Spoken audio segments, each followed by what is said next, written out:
अब आपको ये पता करना है कि आपने अभी तक क्या क्या कमांड्स टाइप किए हैं। अगर आपको नॉर्मली पिछला कमांड कॉपी करना है तो आप अब की दबाते हो ऐसे, लेकिन आपको पूरी हिस्ट्री पता करनी है अपने कमांड्स की कि क्या क्या आपने अभी तक टाइप किया है करंट टर्मिनल में, तो आप इसको हिस्ट्री करके पता कर सकते हैं हिस्ट्री कमांड से। तो ये देखो जो भी कमांड है ना, मतलब ये नंबर है 91 कमांड्स मैंने टाइप किए हैं अभी तक, और ये पूरा मेरा यहाँ पे लिस्टिंग किया हुआ है क्या क्या कमांड मैंने अभी तक टाइप किया है शुरू से लेके अभी तक। तो आप इससे रेफरेंस ले सकते हो कि आपने, मतलब आप ट्रेस कर सकते हो कि आपने गलती कहाँ की, अगर आप गलती करते हो या जो भी आपने हिस्ट्री की है वो पता कर सकते हो। अब आपको अगर इस हिस्ट्री में पता करना है एक पर्टिकुलर कमांड आपने कौन सा रन किया था, इतने सारे कमांड हैं, काफ़ी सारे हो जाएंगे, लेकिन पर्टिकुलरली एक कमांड आपने कौन सा रन किया था उस कमांड के बारे में आपको सर्च करना है। तो किसी पर्टिकुलर आउटपुट में सर्च कैसे करोगे आप किसी स्ट्रिंग के लिए? तो उसके लिए हमारे पास एक कमांड होता है grep। तो जिस चीज़ में आपको सर्च करना है ना उसका आउटपुट पहले आपको यहाँ पर चाहिए।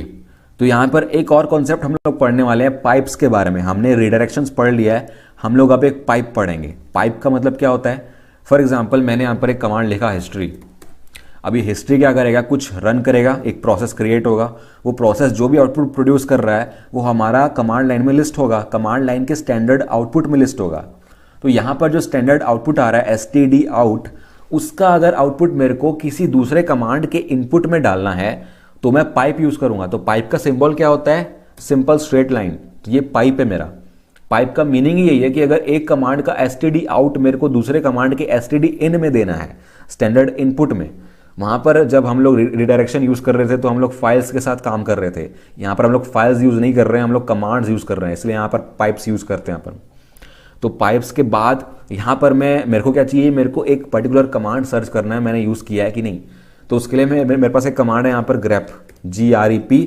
इसका फुल फॉर्म होता है ग्लोबल रेगुलर एक्सप्रेशन पैटर्न, मतलब ऐसे ही कुछ होता है यार, आप देख लेना, रेगुलर पैटर्न मैचिंग ऐसा कुछ होता है। तो ये कमांड पैटर्न मैच करता है, स्ट्रिंग सर्च करता है किसी भी आउटपुट में, किसी भी फाइल में, किसी भी टेक्स्ट या पैराग्राफ में, जो भी आप बोलो। अब इसका जो आउटपुट आएगा हिस्ट्री का वो पूरा का पूरा जाएगा grep में, और grep को मेरे को बताना है कि मेरे को सर्च क्या करना है। तो आप सिंपली जो सर्च करना चाहते हो आप लिख सकते हो यहाँ पे। फॉर एग्जांपल मैंने abt कमांड टाइप किया है कि नहीं, या कब कब टाइप किया है, कितनी बार टाइप किया है, मैं यहाँ पर लिखूंगा और इसका आउटपुट देखना क्या आता है। तो यहाँ पर आप देख रहे हैं कि जो भी apt मैंने टाइप किया है ना, जितना भी apt टाइप किया है मैंने, वो सब कुछ आ रहा है यहाँ पे। तो मैंने यहाँ पर इसको क्लियर कर लिया। फिर से टाइप करते हैं कमांड हिस्ट्री, और फिर यहाँ पर इसको grep करते हैं। रेगुलर एक्सप्रेशन अगर मेरे को टाइप करना है तो मैं यहाँ पर एक ऑप्शन लगाऊंगा G। तो G का मतलब बेसिक रेगुलर एक्सप्रेशन आप लिख रहे हो। अब मेरे को यहाँ पर देखना है कि कौन सी कमांड या कौन सा आउटपुट मैं 68 से एंड कर रहा हूँ। 68 से एंड करने का यहाँ पर $साइन लिखोगे आप। अगर इस चीज़ से एंड होता है तो वो मेरे को आउटपुट देगा। कोई भी लाइन अगर 68 से एंड हो रही है तो उसका आउटपुट आएगा मेरे को। तो यहाँ पर आप देख रहे हैं ये 68 से एंड हो रहा है, ये भी 68 है, सब कुछ 68 से एंड हो रहा है। तो इस तरीके से आप चेक कर सकते हो कोई कमांड के बीच में क्या है, या किससे एंड हो रहा है, या कुछ है भी कि नहीं, क्या है क्या नहीं है, वो सब आप लगा सकते हैं रेगुलर एक्सप्रेशन के नाम से।